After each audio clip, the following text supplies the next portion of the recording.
بستی پاکستان میں اپنی روشنی پھیلائے،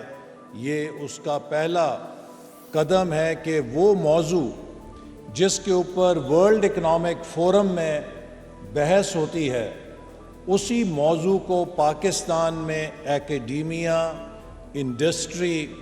اور آئی ٹی انڈسٹری پروفیشنلز کے ساتھ مل کر university of engineering and technology Narowal campus پورے پاکستان میں لیڈ لے رہا ہے۔ میرا یہ خواب ہے کہ جب یہ یونیورسٹی بنائی کہ یہ صرف پاکستان کی انجینئرنگ یونیورسٹیز میں فقط ایک اور انجینئرنگ یونیورسٹی نہ بنے،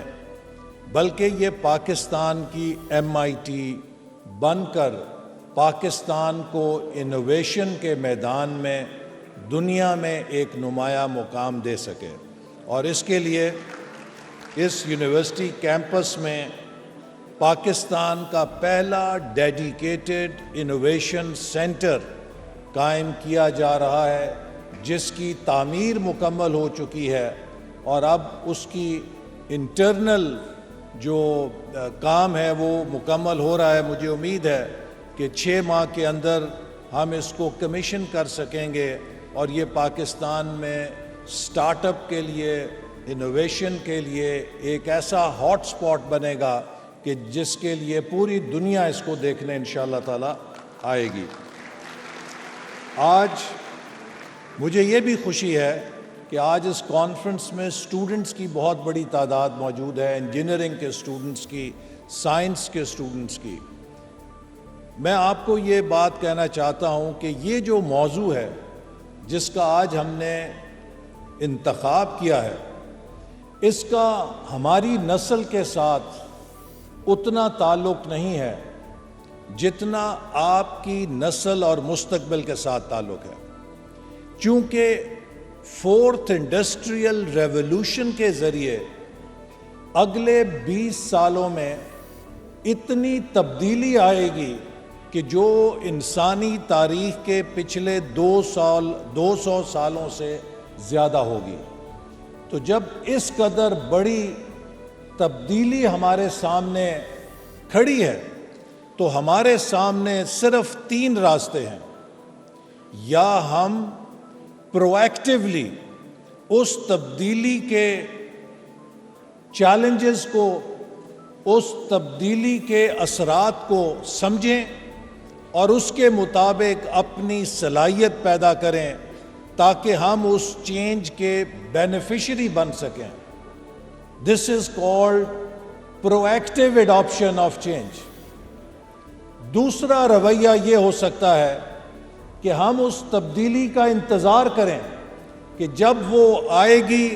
تو ہم دیکھیں گے، لیکن اس صورت میں ہم صرف اس کے ساتھ ایک مکا کر کے ڈیمیج کنٹرول کر سکتے ہیں، ہم اس کا فائدہ نہیں لے سکتے۔ اور تیسرا رویہ یہ ہو سکتا ہے کہ ہم اس آنے والی تبدیلی کا انکار کریں، سیلف ڈینائل میں رہیں اور وہ تبدیلی ہمیں بہا کے لے جائے اور ہمیں ختم کر دے۔ لہٰذا ایک زندہ قوم کی حیثیت سے، ایک زندہ معاشرے کی حیثیت سے ہمارا فرض ہے کہ جو اتنی بڑی چینج ٹیکنالوجی لے کر آ رہی ہے، ہم اس کو پروایکٹیولی امبریس کریں۔ اور اسے پروایکٹیولی امبریس کرنے کے لیے سب سے پہلے ضروری ہے کہ ہم سمجھیں کہ یہ کیا چینج ہے، اس کے کیا اثرات ہیں، اور ان اثرات کے مطابق ہم اپنی صلاحیت کو ڈھالیں، اور اس کے نتیجے میں ہم اس تبدیلی کے متاثرین میں نہیں ہوں گے بلکہ اس تبدیلی کے بینیفیشریز کے اندر ہوں گے۔ انسان نے اپنی تاریخ میں ایسے تغیرات دیکھے۔ ایک وہ وقت تھا جب ایگریکلچر اکانومی تھی اور زرعی معیشت سے ہم صنعتی انقلاب جو پہلا آیا، جیسے اس میں بھی ویڈیو میں کہا گیا، سٹیم انجن کے ذریعے، سٹیم پاور نے انسان کو پہلی صنعتی ترقی کا دور دیا۔ اس کے بعد جب بجلی کی طاقت آئی تو الیکٹریسٹی نے ایک دوسرا انقلاب پیدا کیا، اور تیسرا انقلاب کمپیوٹر کی طاقت نے پروڈکٹیوٹی کے میدان میں ایک لیپ فراگ کر کے انڈسٹریل ریولوشن پیدا کیا۔ یہ فورتھ انڈسٹریل ریولوشن جو ہے، یہ کمپیوٹرز، فزیکل ورلڈ، ایک نئی امکانات کی دنیا پیدا کر رہا ہے۔ کمپیوٹر ریولوشن کے اندر ہمیں پڑھایا جاتا تھا کہ آپ کمپیوٹر کو کمانڈ دیتے ہیں اور کمپیوٹر اتنا ہی کام کرتا ہے کہ جتنا اس کو کمانڈ کے ذریعے کہا جاتا ہے۔ فورتھ انڈسٹریل ریولوشن میں کمپیوٹر انسانوں کے سامنے ایک انٹیلیجنٹ مشین کی صورت میں کھڑا ہوگا، اور وہ بہت سارے شعبوں میں جہاں آج انسان اپنی ذہانت سے کام لیتا ہے، کمپیوٹر اس سے زیادہ ایفیشنسی کے ساتھ وہی فنکشن سر انجام دے رہا ہوگا، چونکہ اسے نہ تو نیند آئے گی، نہ اس کو بیماری نے متاثر کرنا ہے، وہ 24/7 کی بیسس کے اوپر ایک پریڈکٹیبل پرفارمنس دے رہا ہوگا۔ اس کی کئی شعبوں کے اندر آپ نے مثال دیکھی کہ ڈرائیور لیس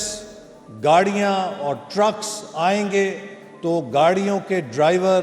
اور ٹرکس کے ڈرائیور کدھر جائیں گے۔ ہیلتھ کیئر کے اندر جب روبوٹکس اور آرٹیفیشل انٹیلیجنس کے ذریعے جو کمپیوٹر ہے وہ آپ کی بیماری کی تشخیص ڈاکٹر سے بہتر کر سکے گا تو جی پی جنرل پریکٹیشنر کدھر جائے گا۔ اسی طرح اگر آپ نے مکان بنانا ہے تو وہ روبوٹ آپ سے آپ کی ریکوائرمنٹ پوچھ کے آپ کو گھر کا ڈیزائن دے دے گا، تو پھر آرکیٹیکٹ کا کیا کام رہ جائے گا۔ اسی طرح ہر شعبے کے اندر ہم دیکھتے ہیں کہ آنے والے وقت کے اندر جو artificial intelligence, robotics, data science اور کنیکٹیوٹی، اور خاص طور پہ جو ان کے نتیجے میں نینو ٹیکنالوجی، بائیو ٹیکنالوجی اور الائیڈ ٹیکنالوجیز ہیں، ان سب کی ایملگمیشن سے اپرچونٹیز پیدا ہوں گی۔ جیسا آپ نے اس حد تک دیکھا کہ مستقبل میں آرٹ بھی کمپیوٹر اور روبوٹ جو ہے انسان سے شاید بہتر کرنے لگ جائے، اس آرٹیفیشل انٹیلیجنس کی بنیاد پہ کہ جو اس کو لاکھوں آرٹ پیسز کے انالیسس سے پتہ چلے گا کہ انسان کیا چیز پسند کرتا ہے۔ ایک ڈاکٹر کسی پیشنٹ کی ای سی جی دیکھتا ہے تو اس کا تجربہ ان 1000، 2000، 5000 مشاہدوں پہ مبنی ہوتا ہے جو اس نے اپنے زندگی میں ای سی جیز دیکھی ہوئی ہیں، لیکن ایک computer backed by artificial intelligence millions of E C Gs کے انالیسس کے بعد پریڈکٹ کر سکے گا کہ اس میں ایک مائکرو چینج جو ہے وہ 6 مہینے بعد یا 1 سال بعد کس چیز کا پیش خیمہ ہے۔ تو یہ وہ امکانات ہیں کہ جو نہ صرف ان شعبوں میں ہوں گے بلکہ انڈسٹری بھی اس کے ساتھ بہت زیادہ متاثر ہوگی، جس میں کہ پروڈکشن کے سسٹمز بہت آٹومیٹ ہو کر انسان کو جاب سے ڈسپلیس کر دیں گے۔ تو پھر ایک ایسا ملک جو دنیا کے اندر آبادی کے اندر ترقی کرنے میں اپنی رفتار کم کرنے پہ تیار نہیں ہے اور جس کی آبادی مسلسل بڑھی جا رہی ہے، اگر اس کے اندر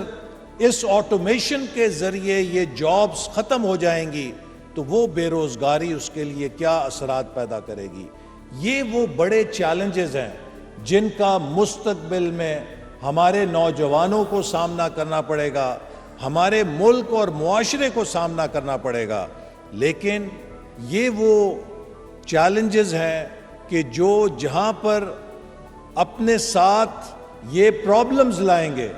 بہت ساری نئی اپرچونٹیز بھی لے کر آئیں گے، جو نئے میدان کھلیں گے ان ٹیکنالوجیز کے ذریعے، ان کے لیے نئے سکلز ریکوائرڈ ہوں گے، اور اگر ہم اپنے لوگوں کو ان نئی صلاحیتوں میں ٹرین کریں گے تو پھر ان کو متبادل روزگار مل سکے گا۔ اسی لیے آج کی اس کانفرنس کو ہم نے دو چیزوں میں فوکس کیا ہے کہ اس فورتھ انڈسٹریل ریولوشن کے ساتھ ہمارے تعلیم کے اوپر کیا اثرات مرتب ہوں گے اور ہم اپنے نوجوانوں کو نئی صلاحیتوں سے لیس کرنے کے لیے تعلیم کو کس طریقے سے تبدیل کریں، اور ہماری انڈسٹری جو ہے وہ بھی اس تبدیلی کا کس طریقے سے احاطہ کر کے خود کو تیار کر سکتی ہے، تاکہ یہ نہ ہو کہ جیسے ایک وقت میں دنیا کے بہترین ٹینس کے ریکٹ سیالکوٹ میں لکڑی کے ساتھ بنا کرتے تھے، لیکن جب ان کی جگہ سنتھیٹک الوائز نے لے لی اور مین میڈ میٹیریلز آ گئے کہ جو اس لکڑی سے بہتر تھے، تو ہماری وہ کمپیٹیٹیو ایڈوانٹیج ختم ہو گئی اور وہ ٹینس کے ریکٹ کہیں اور بننے لگ گئے اور ہماری انڈسٹری فارغ ہو گئی۔ تو اسی طرح ہر شعبے کے اندر اس ٹیکنالوجی کی ریولوشن کے اثرات ہیں، جس کے لیے ہماری انڈسٹری کو ریسرچ اینڈ ڈیولپمنٹ کے ساتھ ناطہ جوڑنا ہوگا، اور یہ ریسرچ اینڈ ڈیولپمنٹ شاید ہماری small and medium enterprise afford نہیں کر سکتی۔ اس کے لیے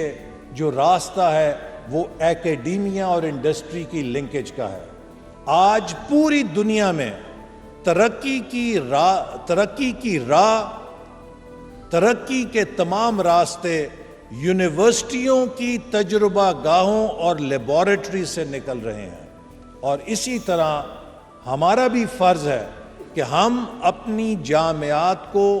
تحقیق کا مرکز ہی نہ بنائیں، بلکہ تحقیق برائے ترقی کا مرکز بنا کے ان کو اپنے ملک کے مسائل کے حل کے ساتھ جوڑیں، تاکہ پاکستان کے ہر مسئلے کا حل پاکستان کی یونیورسٹی کی بطن سے اور یونیورسٹی کی لیبارٹری سے پیدا ہو۔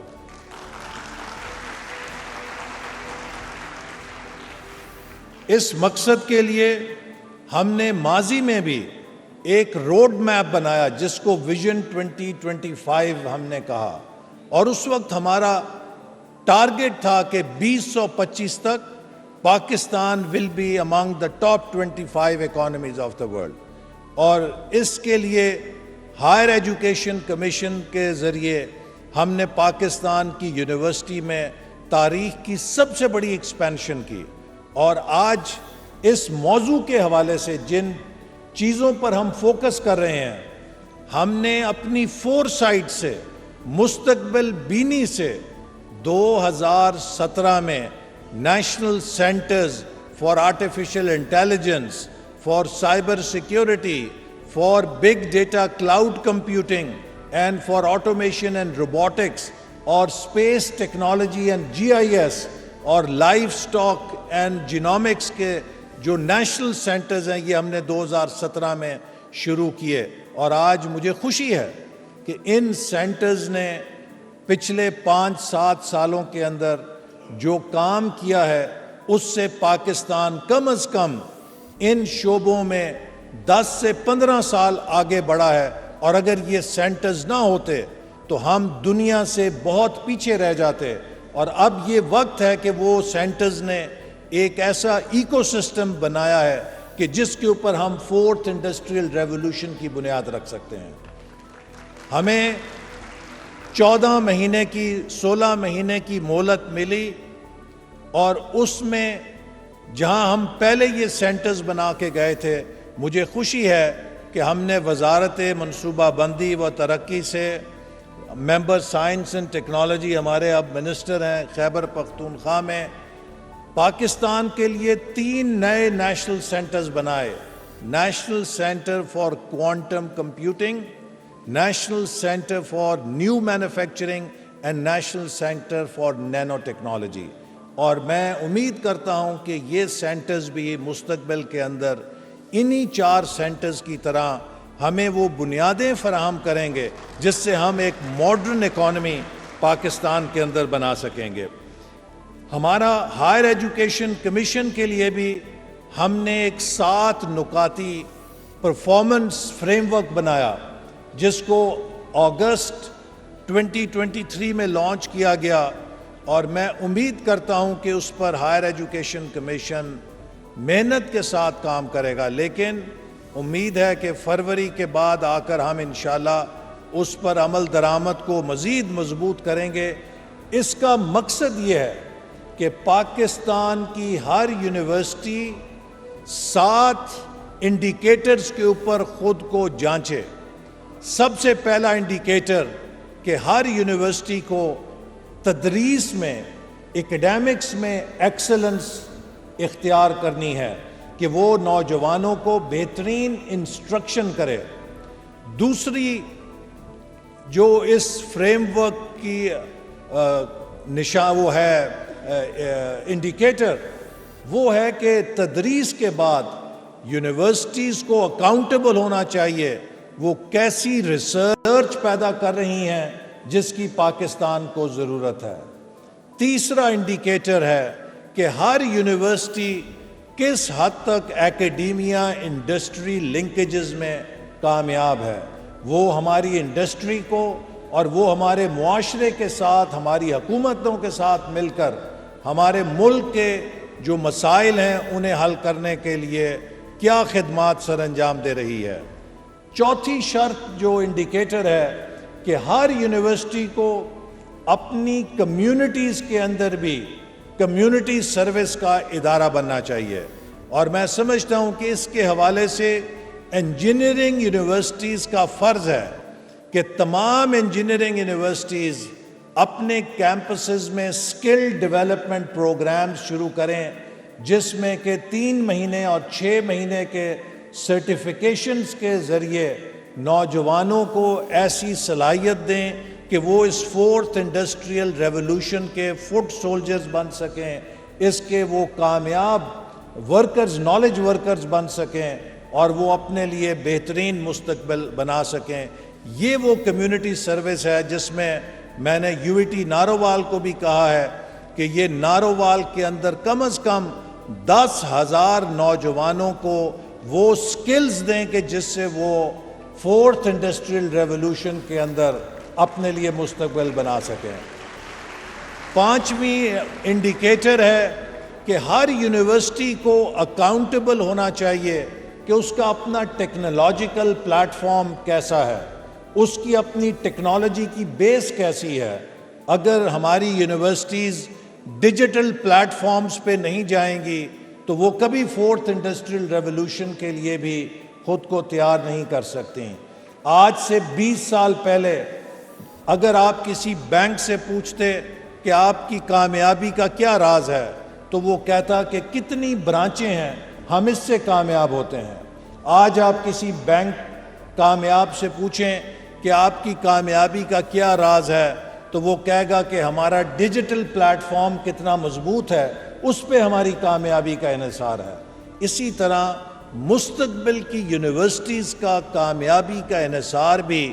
جہاں ان کے کلاس روم کے اوپر ہے، ان کی لیبارٹری پر ہے، ان کے ڈیجیٹل پلیٹ فارمز کے اوپر بھی ہوگا کہ وہ کتنے مضبوط ہیں۔ تو اس کے اوپر بھی ہر یونیورسٹی جو ہے وہ اپنی پرفارمنس آڈٹ کے لیے جواب دہ ہوگی۔